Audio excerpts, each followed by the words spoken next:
Après avoir célébré et adoré le Fils de Dieu en cette 6e journée de l'UMPJ, la sœur Nzi et son mari, épouse Tio, missionnaire numéro 2 dans la région du Gbeke, basée à Boaké, a de manière succincte relaté l'histoire de sa vie.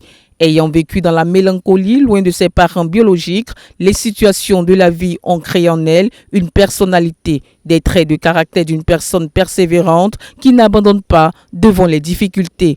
J'étais devenue grande, c'est-à-dire à l'âge de 6 ans. Je me suis retrouvée avec une femme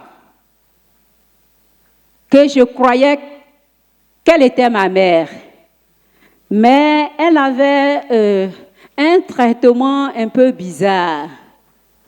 Elle était très sévère, elle frappait, beaucoup de choses. Vous me dites que la femme là, ce n'est pas ta mère. Et je partais lui rapporter ça. Mais elle ne me disait pas aussi quelque chose de particulier. Nous étions à Bongwanou avec elle. Et puis, nous sommes partis dans un village du nom de Kotobi. Et là, nous sommes allés et nous avons trouvé une famille. J'ai trouvé une maman, des grandes sœurs, tout. Et on me dit, voici ta mère. Quelque chose s'est passé dans mon cœur. Alléluia. Et j'étais heureuse de ce que j'avais une mère quelque part. Et on a sympathisé, on a fait beaucoup de choses. Le soir, elle me dit, on va partir. Ah, là, c'était difficile. Compliqué pour moi. J'ai simplement dit, je ne vais pas. Tout le monde me dit, non, tu ne peux pas rester, tu vas partir. Non, consolation, quoi. Et avec beaucoup de pleurs, nous sommes retournés. Mais dès lors, quelque chose est né dans mon esprit. Femme de foi et de prière, Marie Tio a expérimenté à chaque étape de sa vie une autre dimension de la connaissance de Dieu. Et sa vie était centrée sur la prière, comme l'atteste son témoignage. Un jour, j'étais en train de prier dans la chambre en genoux. Et puis, j'ai entendu cette voix. J'ai regardé à gauche, j'ai regardé à droite. Je n'ai vu personne. La voix disait, jusqu'à quand clocheras-tu des deux côtés? J'ai regardé à gauche, j'ai regardé à droite. Je n'ai vu personne. Je suis sortie, j'ai eu peur, je suis sortie de la chambre. Mais je n'avais pas répondu à la voix. Et je continuais dans mon zèle comme ça. Et un autre jour, j'étais en chemin pour le temple, notre temple.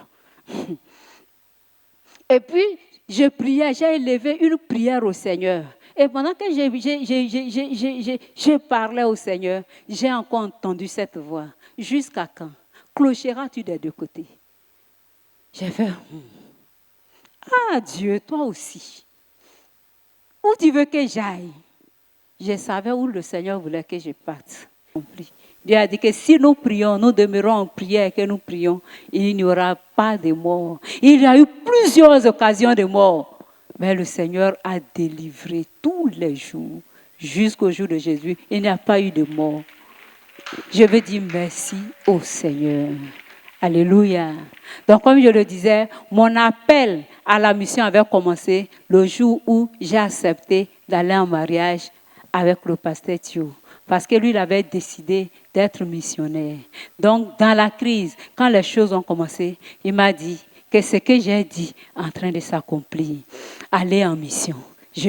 Nous allons aller en mission. Nous sommes des missionnaires. Et notre champ de mission, c'est Boaké. Un témoignage édifiant qui illustre parfaitement le thème de cette édition, la centralité de la prière. Ainsi, son histoire a suscité beaucoup d'émotions dans le cœur des frères. Et plusieurs sont revenus à Dieu par des prières de repentance. Rappelons que Marie Tio a rencontré personnellement le Seigneur Jésus en 1998 et s'est mariée le 13 novembre 1999 avec le pasteur missionnaire Kinyelman Tio, directeur de l'école de la connaissance et du service de Dieu en Côte d'Ivoire. Tous deux ont servi le Seigneur jusqu'à ce jour. La ville de Boaké compte plus de 1000 frères qui adorent Dieu, dont 48 assemblées de maisons. Et toute la grande région du Gbeke sous leur leadership compte plus de 3000 membres. Un modèle de réussite qui a marqué la session de ce mardi 6 décembre 2022. Par rapport au témoignage de la sœur Marie Thio, les choses qui m'ont marqué, c'était sa détermination. J'ai vu en elle que c'est une femme qui est déterminée, qui est prête. Et la preuve en est que elle a pu supporter les difficultés jusqu'à ce qu'aujourd'hui, ils atteignent le nom qu'ils sont aujourd'hui.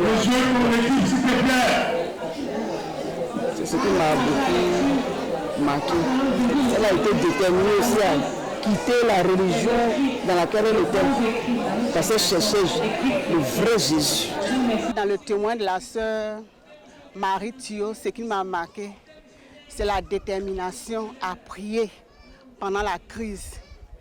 Elle a eu une grande foi en Dieu. Elle a persévéré jusqu'à ce qu'ils y demeurent et que la crise finisse. Ce qui m'a marqué encore, c'est la capacité de chercher la volonté de Dieu. Malgré que quand le frère lui a dit que malgré que tu fais ton service, je ne suis pas là pour te marier, ça ne l'a pas ébranlée. Elle savait à qui elle avait cru. Effectivement, elle n'avait pas pensé au mariage.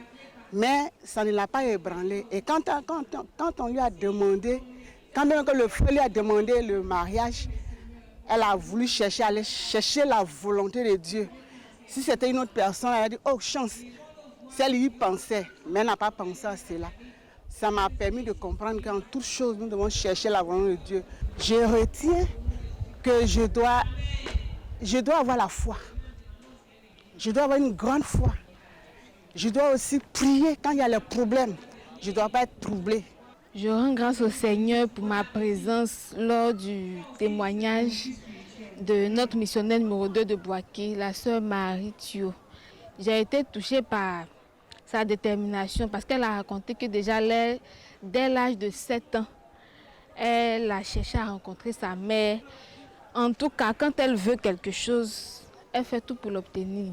Elle prend son temps pour prendre des décisions, mais une fois qu'elle prend la décision, c'est scellé. Elle est à fond dans ce qu'elle veut, elle est à fond dans ce qu'elle fait.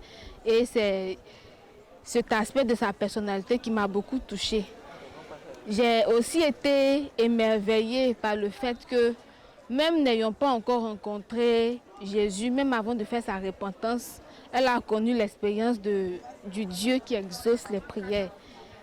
Et ça nous montre une fois de plus que la prière est centrale dans la vie de toute personne, en toute chose.